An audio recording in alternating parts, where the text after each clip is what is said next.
My 30-day project, master a skill from scratch. Can you really go from zero to hero in just 30 days? That question has been bugging me for ages. You see these montages in movies, right? A few quick cuts, some upbeat music, and beminced an expert. But what does it actually take in real life? I decided to put that idea to the ultimate test by attempting to master a completely new skill from scratch. And when I say scratch, I mean absolute, complete, day one beginner. You're about to see the real struggles, the surprising breakthroughs, and what I learned about rapid learning when the clock was ticking. We all have that one skill we wish we could instantly acquire, right? For some, it's playing the guitar. For others, it's coding, or maybe speaking a new language. Is that little voice in the back of your head that says, I wish I knew how to do that? Well, I decided to stop wishing and start doing. I embarked on a 30-day journey to take on a completely unfamiliar skill, documenting every stumble and every small victory along the way. So, if you've ever dreamed of fast-tracking your learning, or just wondered if these 30-day challenges actually work, this is the story of how it really goes down. So, what skill did I choose? After a lot of back and forth, I landed on something that combines artistry, precision, and a steady hand. Digital illustration using Procreate on an iPad. I can't draw, like my stick figures are questionable. The idea of creating something visually beautiful felt like climbing Everest. It was the perfect challenge, difficult, measurable, and completely out of my comfort zone. My goal was simple, or so I thought. By the end of 30 days, I wanted to create a detailed, professional-looking digital portrait that I'd be proud to share. I set the rules. I had to practice for at least 1 hour every single day. No excuses. I could use online tutorials, courses, and any free resources I could find, but no private tutors. This was about self-directed learning. Day 1, I opened Procreate for the first time, and honestly, it felt like looking at the cockpit of a spaceship. Brushes, layers, alpha lock, clipping masks. What did any of it mean? My first hour was spent just doodling. I tried to draw an apple. It looked more like a lumpy red potato. It was humbling, frustrating. The gap between what I saw in my head and what appeared on the screen was a massive canyon. The doubt started creeping in almost immediately. What have I gotten myself into? There's no way I can do this in 30 days. The first week was brutal. Let's call it the plateau of despair. Every day I'd follow a beginner YouTube tutorial, how to draw a perfect circle, understanding layers for beginners. I was learning the tools, but nothing I made looked good. My lines were shaky, my colors were muddy, and my proportions were all wrong. I was stuck in this phase where I knew just enough to see how bad I was, but not enough to know how to fix it. This is the point where most people quit. The initial excitement wears off, and the reality of the grind sets in. I almost did. On day 6, after spending an hour trying to draw a simple cartoon cat and failing spectacularly, I almost threw my Apple Pencil across the room. But I had made a commitment to myself and to this project. So, on day 7, I changed my strategy. Instead of trying to create masterpieces, I focused on one tiny micro skill each day. One day it was just blending colors. The next, it was just practicing smooth, confident line art by drawing hundreds of curves. The next, understanding how light creates shadows on a simple sphere. I stopped judging the final product and started focusing on the process. This tiny shift was a game changer. It made the daily practice less intimidating and more like a fun little puzzle to solve. Week 2 brought the first glimmer of hope.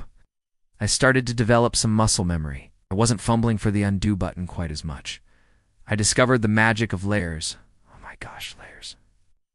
The ability to draw on a separate sheet, so to speak, without ruining what's underneath. Revolutionary. I tackled my first follow-along portrait tutorial. The instructor made it look so easy, effortlessly gliding the pencil across the screen. My version, well, let's just say it had character. The eyes were a little crooked, the nose was a bit smudged, but for the first time it looked like a person. It's a slightly strange, lopsided person, but a person nonetheless. I saved it, and looking at it now, it's hilarious. But at that moment, it was my Mona Lisa. It was proof of progress.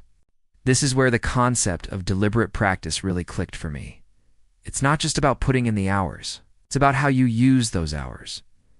I started analyzing my own work. Why does this shadow look wrong? I'd find a tutorial specifically on shading faces. Why are my lines so wobbly? I'd do drills to improve my hand stability. I was actively identifying my weaknesses and attacking them one by one. I also learned the power of a good workflow. I set up my canvas, organized my layers, and chose my favorite brushes before I even started drawing. This little bit of prep work saved me so much time and frustration. By week 3, something amazing happened. I started to have fun, real fun. The frustration was still there, but it was now mixed with excitement. I began to experiment, deviating from the tutorials. What if I use this brush for the hair? What if I try a more dramatic lighting setup? I wasn't just copying anymore. I was starting to make creative decisions. I was developing a style, even if it was a messy, inconsistent one. I learned about color theory, composition, and how to use reference photos effectively without just tracing them. My brain was rewiring itself. I started seeing the world differently. I'd be watching a movie and find myself analyzing the lighting on the actors' faces. I'd look at a tree and see it not as a tree, but as a collection of shapes, colors, and textures. The skill was starting to bleed into my everyday perception of the world. This was one of the most unexpected and coolest parts of the journey. It's like unlocking a new sense you never knew you had. Then came the final week, week 4, the home stretch. It was time to tackle the final project, that detailed, professional-looking portrait I had set as my goal. I chose a high-resolution reference photo with interesting lighting. This was the final exam. I was nervous, but also incredibly excited. I put on my favorite focus playlist, took a deep breath, and started sketching. This final project took me the entire week, working on it piece by piece, every day. The initial sketch. Blocking in the base colors. Slowly building up the shadows and highlights. The hair was a monster of its own. It took me 2 full days of practice and multiple failed attempts before I figured out a technique that worked. There were moments of pure flow where ours felt like minutes, and everything just clicked. And there were moments of wanting to tear my hair out, when a single brush stroke would throw the whole likeness off. But I pushed through, applying every single micro skill I had painstakingly learned over the past 29 days. The line drills, the blending techniques, the understanding of light and shadow, the magic of layers. It was all coming together. On the evening of day 30, I added the final highlight to the eye, zoomed out, and looked at what I had created. And honestly, I was shocked. It wasn't perfect. A professional artist would probably spot a dozen mistakes, but it was good. It looked like the person in the photo. The lighting was dramatic, the colors were rich, and it had a sense of depth and life to it that I couldn't have even dreamed of creating 30 days earlier. Comparing it to my lumpy red potato apple from day 1, the transformation was unbelievable. I felt an incredible sense of pride and accomplishment. I had actually done it. So, can you go from 0 to hero in 30 days? My answers are qualified yes. You won't become a world-class master, obviously. That takes years, decades even. But can you go from a complete novice to someone with a solid, impressive, and functional level of skill? Absolutely. The key isn't some magic secret. It's consistency. It's deliberate practice, breaking the skill down and tackling your weaknesses head-on.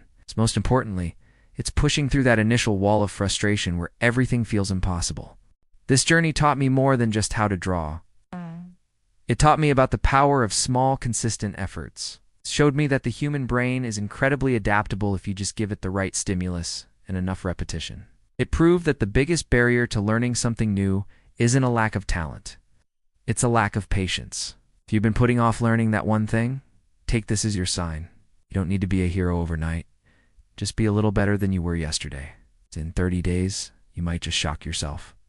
Thank you so much for coming along on this journey with me. If you enjoyed this video and maybe feel a little inspired, please hit that like button and consider subscribing for more challenges and projects. I'd love to hear in the comments what skill you would try to learn in 30 days. Thanks for watching, and I'll see you in the next one.